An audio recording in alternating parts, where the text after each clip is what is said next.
Welcome back ناظرین. ہمارے ساتھ موجود ہیں سیدہ عابدہ حسین, جناب سید فخر امام صاحب. ہم ان سے سوالات کر رہے ہیں اور کوشش کر رہے ہیں کہ اس چھوٹے سے وقت میں ہم آپ سے تمام وہ جوابات دے سکیں جو آپ کے دل میں اور دماغ میں ہیں.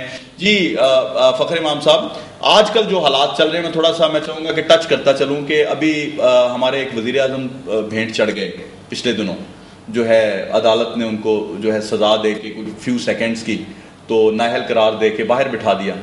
اب آپ کیا سمجھتے ہیں کہ آگے الیکشن ہونے جا رہا ہے, جو ایک عدالت نے ایک پوائنٹ یہ بھی دیا تھا کہ الیکشن اناؤنس کر دیں, یا کوئی آ رہی ہے ایسی کیئر ٹیکر گورنمنٹ, یا کیا ہونے جا رہا ہے؟ یہ بھی وزیر اعظم قربان ہونے جا رہے ہیں کیونکہ کیو میں ہیں ابھی عبدالقادر گیلانی صاحب بھی اور بھی کچھ لوگ کہ جی اگر یہ جاتے ہیں تو پھر ہم کھڑے ہیں پیچھے قربان ہونے کے لیے. کہ کیا دیکھ رہے ہیں آپ؟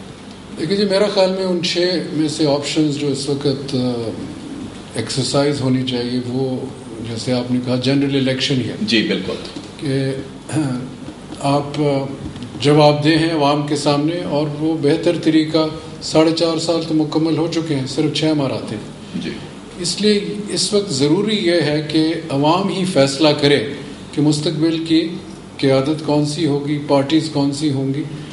اور اب 3 ماہ صرف رہ گئے ہیں نومبر تک. بالکل کیئر ٹیکر گورنمنٹ کا مسئلہ ہے. کیئر ٹیکر کا آپ نے جو آخری ترمیم کی 20ویں کانسٹیٹیوشنل امینڈمنٹ, اس میں یہ کہا گیا ہے کہ کیئر ٹیکر بھی کنسنسس کے ذریعے ٹریجری بینچز اور اپوزیشن ہی فیصلہ کریں گے. اگر وہ فیصلہ نہ کر پائے تو پھر وہ فیصلہ چیف الیکشن کمشنر کرے گا. درست. میرا یہ خیال ہے کہ جیسے انہوں نے چیف الیکشن کمشنر کے لیے جسٹس فخر الدین ابراہیم پہ ایک کنسنسس تو میٹ کیا ہے, امید ہے کہ اسی طرح یہ جو کیئر ٹیکر پرائم منسٹر ہوں گے جو بھی یہ فیصلہ کریں میجر پارٹیز کر لیں گی, اور جو بھی باہر کی مؤثر پارٹیز ہیں ان سے بھی انفارمل ڈائیلاگ کے بعد میرا خیال میں یہ فیصلہ ہو جائے گا. اور اس کے ذریعے پھر ہمیں جو بہت ضرورت ہے کہ ہم ایک فیڈرل فارم آف گورنمنٹ ہے, ہم یونٹری فارم نہیں ہیں. اس میں ہمارے بہت حساس علاقے ہیں, فاٹا, بلوچستان اور خیبر پختونخوا, اور اب تو کراچی بھی بہت سینسٹیو بن چکا ہے. اور ہمارے جو علاقے دوسرے بھی ہیں, جیسے آپ نے دیکھا جو ابھی گلگت میں ہوا بہت بڑا حادثہ, اور پنجاب کے اندر بھی آپ نے دیکھا کہ ابھی ایک اٹیک ہوا ہماری بیس پہ کامرا پہ. بالکل. تو ہمیں یہ چیزیں مد نظر رکھتے ہوئے یہ وقت آ گیا ہے کہ ہم دنیا کو دکھائیں کہ ہم ایک کمپیٹیٹو نیشن سٹیٹ ہیں, کہ ہم مقابلہ کر سکتے ہیں سوشلی, اکنامکلی, پولیٹیکلی, کیونکہ ہماری ریس ہے دنیا میں دوسرے نیشن سٹیٹس کے ساتھ. تقریباً 200 نیشن سٹیٹس ہیں. جب پاکستان مارے سے وجود میں آیا تھا تو صرف 48-49 سٹیٹس تھیں. جی بہت اس کے بعد بن چکی ہیں. اور پھر ہم اکنامکلی کہاں کھڑے, کیونکہ دنیا میں تب اکنامک ریس ہے. یہ بہت اہم بات ہے کیونکہ امریکہ 1/5 GDP دنیا کی جنریٹ کرتا ہے. جی پاکستان تو % جنریٹ کرتا ہے دنیا کی, اور ہم چھٹا ملک ہیں, 18 کروڑ کی ہماری آبادی ہے. تو جب تک ہم اپنے اندر ایک پولیٹیکل سٹیبلٹی نہیں لے آتے, وہ تبھی آئے گی جب آپ بلوچ, پشتون, پنجابی اور سندھی کو ایک لیول پلینگ فیلڈ دیں گے, اور وہ سمجھتے ہیں کہ ہم بیٹھ کر, جیسے ہم 3 یہاں بیٹھے ہوئے ہیں, فیصلے ایک ٹیبل پر ہوں گے. جی یہ نہیں برابر کا ہوگا, وہ تو ہوگا مساوات.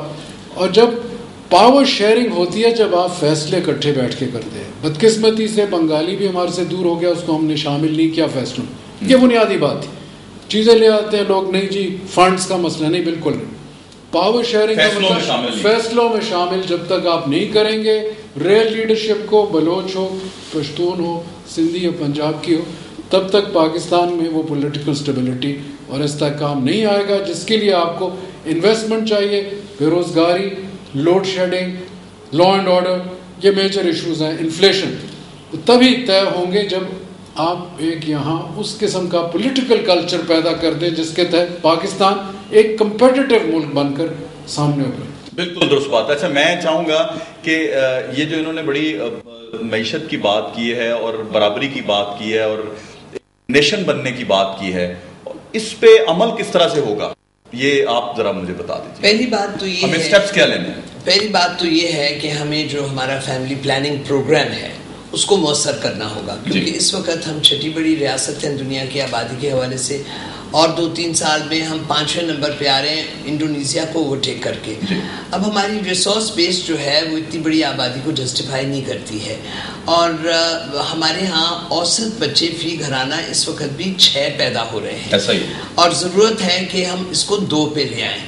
دوسری بات یہ ہے کہ جب ہماری آبادی کا دباؤ کم ہوگا تو ہمارا ہیومن ریسورس جو ہے وہ نیچرلی بہتر ہوگا, غذا کے حوالے سے, تربیت اور تعلیمی تدریس کے حوالے سے, اور ہمارے لوگ جو ہیں وہ از خود اپنے معیار بہتر ہونے کی وجہ سے ہر چیز کا معیار بہتر کریں گے انشاءاللہ تعالی.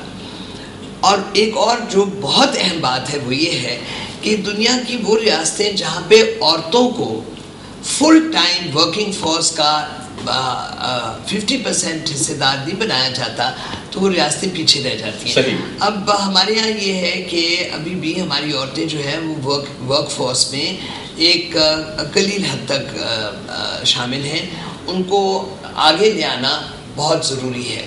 اب یہ کہ آپ سیٹیں بڑھا دیں لیجسلیشن میں, اس کے ذریعے سے تو نہیں ہوتا.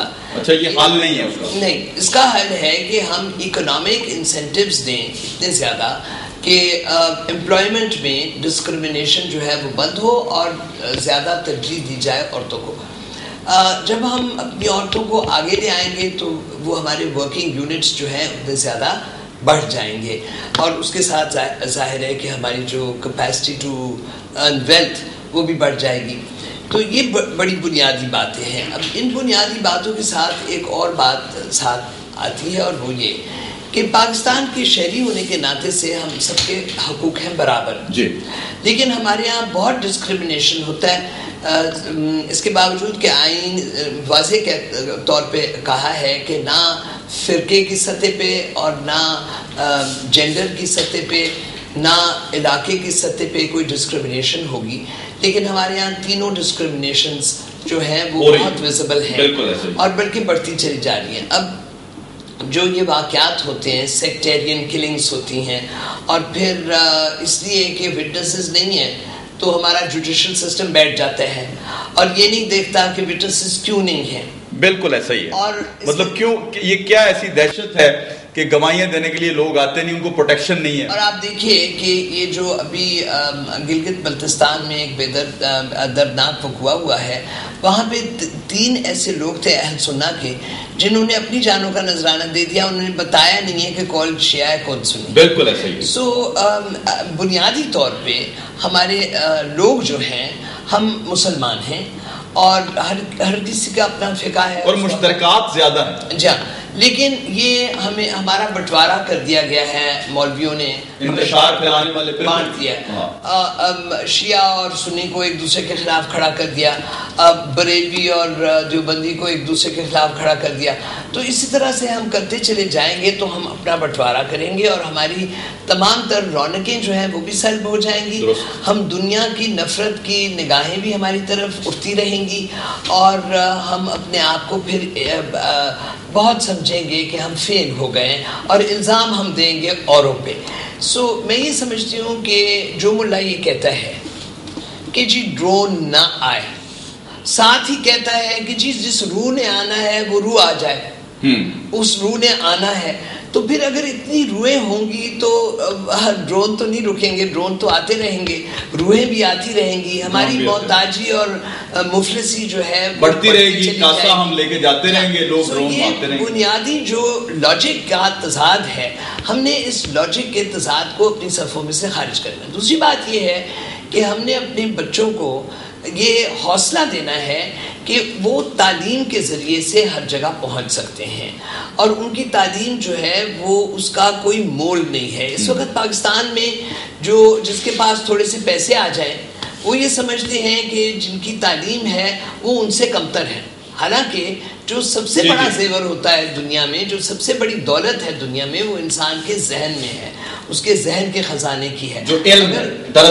اگر آپ کے پاس علم نہیں ہے, اگر آپ کے پاس ذہانت نہیں ہے, تو آپ ملبوسات اور زیورات اور کاریں اور یہ وہ ان پہ پڑے رہیں تو آپ کھوکھلے ہیں اور آپ کی اعتماد کی سطح کبھی بھی اوپر نہیں آئے گی. آپ دیکھیے گا کہ بل گیٹس ہے, بل اور میلنڈا گیٹس, انہوں نے دنیا کو اتنا کچھ دیا ہے اور وہ خود بہت سادہ قسم کا لباس پہنتے ہیں, وہ سادہ قسم کے لوگ ہیں, اور بھی اتنے بڑے بڑے ان کے ٹیکنالوجیکل ریولیوشن کے جو ملٹی بلینئرز ہیں, اپنے دماغ سے وہ ملٹی بلینئرز بنے ہیں, لیکن بڑے سادہ ہیں. اور ہمارے یہاں اس کا بالکل برعکس ہے.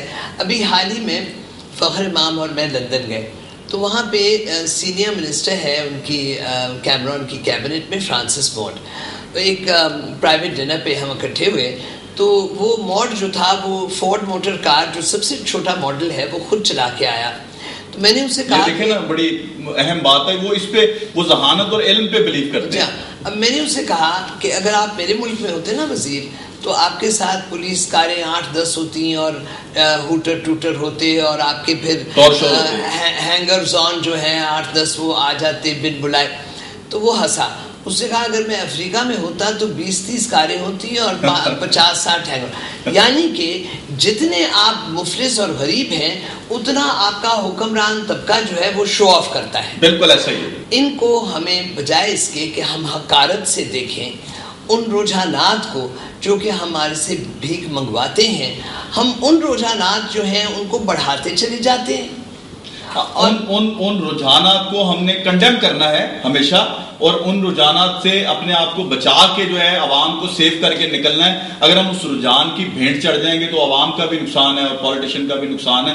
اور بیگم صاحبہ آپ نے بڑی تفصیل سے, مجھے بڑی خوشی ہوئی کہ عوام جو سننا چاہتے ہیں یا عوام کے جو تشخیص جو ہے وہ ہو چکی ہوئی ہے. میں پہلے اپنے ابتدائیے میں کہہ چکا ہوں کہ تشخیص ناظرین ہو چکی ہے. اب مرض کا علاج جو ہے وہ ہمیں پوچھنا ہے, کون کرے گا علاج, کس طرح سے ہوگا علاج, یہ میں آج پوچھ رہا ہوں. جب تک ہم قوم کے لیے فیصلے نہیں کریں گے, ذاتی مفادات سے جب تک ہم نکل کے بالا تر ہو کے نہیں سوچیں گے, تو اس قوم کا بھلا نہیں ہونے لگا. ایک چھوٹا سا بریک ہے, ابھی واپس آتے ہیں, ہمارے ساتھ رہیے گا.